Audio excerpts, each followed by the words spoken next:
kann Video machen auf meinem Häuschen. Video? Nein. আসসালামু আলাইকুম, সবাই কেমন আছেন? তো অনেকদিন ধরে ভাবতেছি আমি আমার হেয়ার কাটটা দিব এবং দেখাবো জার্মানিতে হেয়ার কাট দিতে কত টাকা খরচ হয়।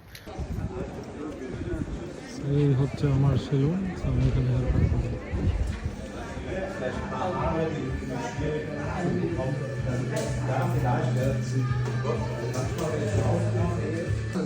Ich kann Video machen auf meinem Häuschen.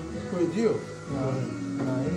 So এই ছিল আমার বিফোর লুক, আর এখন যেটা দেখতে পাচ্ছেন এটা হচ্ছে আমার আফটার লুক। সো আমার চুল কাটা মোটামুটি শেষ। সো আমি এখানে একটা জিনিস নোটিস করলাম, যখন আমি সেলুনের ভিডিও বানাইতে গেলাম তো তারা আমাকে মানা করলো, কারণ বেশিরভাগই যারা চুল কাটে তারা ছিল টার্কিশের, যেটা তাদের পরিবারকে শো করতে চায় না, এবং আমার তাদের জিনিসটা যথেষ্ট রেসপেক্টফুল লাগছে, তাই আমি কোনো ভিডিও বানাই না। যেহেতু আমি স্টুডেন্ট, তাই আমার টোটাল হেয়ার কাট করতে লাগছে 10 ইউরো, অর্থাৎ 1400 টাকার মতো।